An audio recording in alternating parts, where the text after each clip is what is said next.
All right, welcome back to our series on bad surveys can sink your brand. This is one part of a 12-part series in total, where we're covering specific pitfalls that businesses encounter when they're creating their own surveys. Today's topic is focusing on question type and design. This is one of 3 parts that we're covering. This is the second part. Let's get into it. If you haven't seen the initial introduction to this entire series, I recommend you check it out, but I'm going to do a quick recap on what that is right here.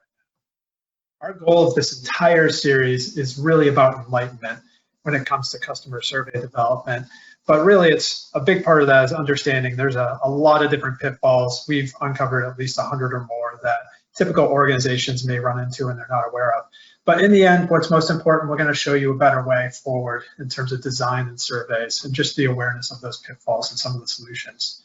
Who are we? Who's CraniumTap? We're a marketing research firm that prides itself on balancing, efforts and principles tied to marketing and research. We're really grounded in making sure that we keep things simple, to the point, and efficient when it comes to our research. And hopefully that comes through in our series. Myself, my name's Adam Cook. I've been in the research industry for 20 plus years. I've been lucky enough to have the opportunity to get some recognition at the national and international level. I've had work in marketing research published on multiple occasions, and I have a professional research certification as well. Setting the groundwork for what's going on. Right now in 2020, obviously we're faced with challenges never before seen, at least in this form of the century, as far as businesses go. There's a lot of short-term and long-term implications that businesses are looking into as they transform themselves. Surveys are starting to play a lot in those efforts, because people want to understand what consumers are thinking and how their behaviors are going to change. Makes sense. So we're seeing surveys go out left and right now.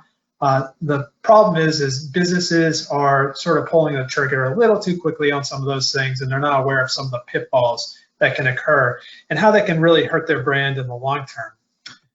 So today, and as a part of the entire series, this is really exposing the truth. We're all about transparency. We want people to be aware of those potential pitfalls. Just be aware, some of these things are really about the idea of that movie, The Matrix. You either have the choice of taking the red pill or the blue pill. If you take the red, we're going to take you down that rabbit hole. And you may not like what you see in some instances, but we're going to be straightforward, transparent, like we said. But in the end, you got to remember, even when you see things that you may have been doing or someone in your marketing department, it's not always their fault. It's not your fault. It's if you're in a position to create your own surveys, you don't have all this years of expertise in the industry, nor may your marketing department. It takes a lot to understand some of these implications. And the same goes sometimes for consultants as well. Their expertise may not lie in marketing research. But if you are doing work through a research firm and they are sort of, falling into some of these violations or pitfalls, then shame on them. Let's get to it. So what I'm also going to cover here, a big part of this entire series is understanding how to create successful customer surveys. And really, when it comes down to it, there are 3 things that have implications on developing those surveys. 1 is creating a positive user experience. 2 is making sure that you get actionable insights. And 3, making sure that this entire process has a positive impact on your brand. And there's a number of contributors to those 3 keys of success. And that's partly what we're covering throughout the entire series, whether it's the language that you use in invitations or in general, the survey design itself, the language that you use specifically in questions, the types of questions and the design that you use, and then lastly, your analytical approaches. All 3 of these keys really work together though. So it's the user experience can have an impact on the actionable insights, and it can also have an impact on a positive brand experience. If it's a bad user experience, it promotes a poor brand and perception in the mind of consumers. And the same with actionable insights. It's if you don't have a good user experience, you may not get the most reliable insights back. But the same with, they all work together in terms of creating a successful and optimal customer survey that you're developing. Question type and design, that's our focus today. We're going to cover some of the tips here out of the 100 that we have in total. We're diving right into tip number 48. You got to be aware that when you're asking questions related to race and ethnicity, they're not one and the same. So we've seen surveys, and I've seen a number of them where they will go out and ask specifically, what is your race or ethnicity? And you just select one, and it will literally have Black, white, Asian, Hispanic, all listed in there, and you can only pick one. The reality is some people can be more than one. You can be Black and Hispanic. I also want to make a note here. Be aware too, when you're using the term Hispanic, that's actually more outdated nowadays. You'll want to make sure you're collecting information and give the option where it's either Latino, Latina, or Latinx. That is more of a modern collection in that world as well. But you have to give them the option to select multiple things when it comes to race and ethnicity. Tip 49, be aware of incredibly sensitive questions that people have, and don't force them to answer if they don't want to. Give them the option to choose not to answer. And the best examples are obviously income, sexual identity, religion, and then there's going to be a list of other things that you'll encounter along the way in customer surveys. Here's an example of one that came from a child retailer, and they were literally in the survey asking if you're expecting a baby. This is an example of something that could be incredibly sensitive to be asking someone. You always need to be aware of that. The solution is obviously giving them some options. We actually changed the question itself a little bit in our solution, but you'll see we do have the choose not to answer as an option here. Tip number 50, you got to be aware, even in the design, when you have questions, it could be a scale type question that you'll want to offer some differentiation between the options that they're looking at, because it can be hard to see sometimes for consumers. Let's go right into the example here. You have a scale question asking about, how important all these options are when you're considering buying pizza from a restaurant. You can see when we have a listing, it looks like roughly 10 or a dozen different options here. They all start to sort of blend together. It's a little difficult sometimes when you're looking at the scales as a respondent, which one is tied to which. So the solution is look for that option to have the alternate shading in your question options. Then it's easier for them to tie the specific scale to the specific element that you want to be measuring. So you want to include that if you have that option. Tip number 51, if you are asking scale questions and you have access to it, we employ and recommend organizations use modern scale approaches versus a 1 to 5 radial point scale. Let's show you an example. Here, this is a traditional approach on a Likert scale, it has 1 to 5 radial points. The challenges with this traditional approach is it can create what's called a battleship effect. It can add time to the survey, which is something that you don't want to do. You want to keep surveys as short as possible, and people will start hemming and hawing over different numbers that they're looking at on the screen. So a modern solution is using what is called a sliding scale. In this instance, it's 0 to 100, but it's not marked on the scale itself. They have a sliding scale that they can move either with their finger on a mobile device or with their mouse on a laptop. It's more visceral. It gets people through the question a lot quicker, and they don't overly obsess on specific numbers that have been outlined in a Likert scale. Tip number 52, when it comes to personal identifier questions, avoid asking them at the beginning of the survey. So those are things like age, income, all those types of things. You don't want to start surveys that way. One, it sort of reinforces, especially if you had communications talking about maintaining anonymity in the introduction to the survey, the invitation. If you're immediately asking personal identifier questions, it sours the experience for the respondent, and it sort of contradicts the idea that you are going to maintain anonymity of respondents. You're going directly to the heart of something very personal to the individual who's responding. And it can sour the rest of the experience. It can also get people to drop out immediately out of the survey. Reserve them for the end if you can. The most sensitive questions should always come closest to the end of the survey. Another tip that's sort of tied into a personal identifier area on 53 here that we're talking about is literally asking for contact information.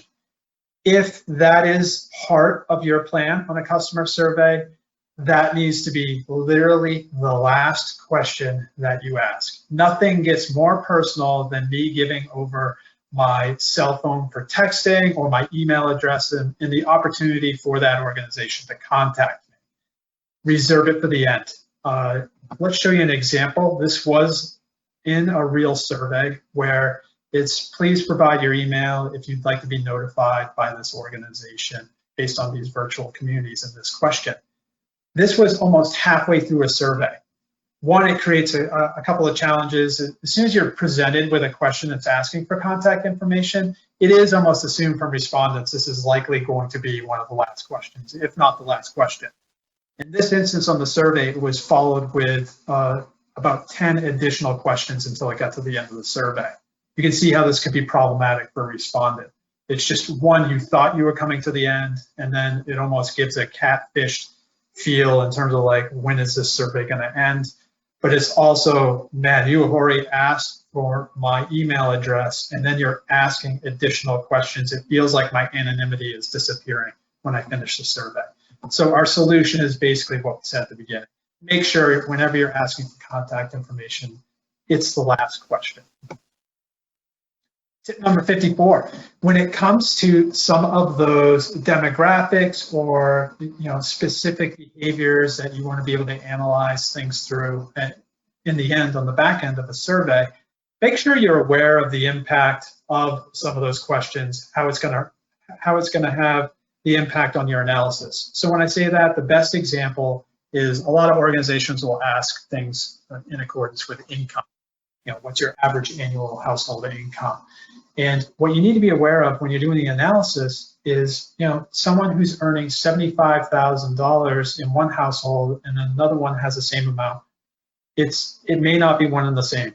One of those households may have no kids in the household, and the other one may have 3 kids in the household. That's significantly different type of household when it comes to disposable income or discretional spending opportunities that they represent. So you need to be aware of those factors when you're going into those types of measures that you want to include on the survey as well. Tip number 55, when it comes to questions about whether it's geography, zip code, or number of years you've been with an organization, your age or birth year, don't require people to type in the full component. You'll always want to have the option of some form of drop down, especially in a text environment. You'll want some form of text recognition. So for an example, this top question was literally in a survey. It wanted someone to just type out their birth year, and then they even asked for coding if you wanted to skip the question, which is a bit strange. But we are in a point and click society. People don't like typing things out. But having the drop down is awesome. But nowadays there is that text recognition ability, and you can see in this example, I can start typing in my year of birth, and then it will go straight to those years, and then I can click on the one that makes sense to me. Then when you talk about tip number 56, similarly on the zip code side, when it comes to geographies that may not be number based, you're gonna want to have that text recognition or a drop-down list. Asking someone to type it out completely is a lot to ask, honestly. So this is a good example here of, not forcing someone to type out their entire address. And then you can see if there's a pre-populated list, it makes life a lot easier for the respondent. Tip number 57, avoid asking redundant geographic questions. What does that mean? I've seen this in a number of questionnaires where organizations will ask toward the end of a survey, they will ask for their city, state, and zip code. You don't have to ask for all 3 of those. If you get the zip code, you've got their city and state. So it ends up being an oddly redundant thing, and it added 2 more questions than you needed to the survey. And minimizing time is the goal on any customer survey that you put out. Tip number 58, make sure respondents are not able to select contradicting factors in their responses. So what does that mean? Let's show you an example right here. This was in within the last few months, a COVID survey that had gone out to business leaders. It says specifically, how has the COVID-19 crisis impacted your business to date? It says select all and apply. In the options here, I'm showing a screenshot of the ones that I was able to select. In this question option that was presented, I'm able to select increased revenue and decreased revenue. I can also select increased expenses and decreased expenses. That's a mistake. You don't want to be making those mistakes. That can have a obviously a huge impact on the back end and analysis. So try to avoid that at all costs. Our solution in this instance is just simplify the question itself. It looked like they were trying to do multiple things in one question on the previous one, and then it got them down to a bad question type. Just focus in on, in our solution, we are measuring, any of the following negative effects take place with your business.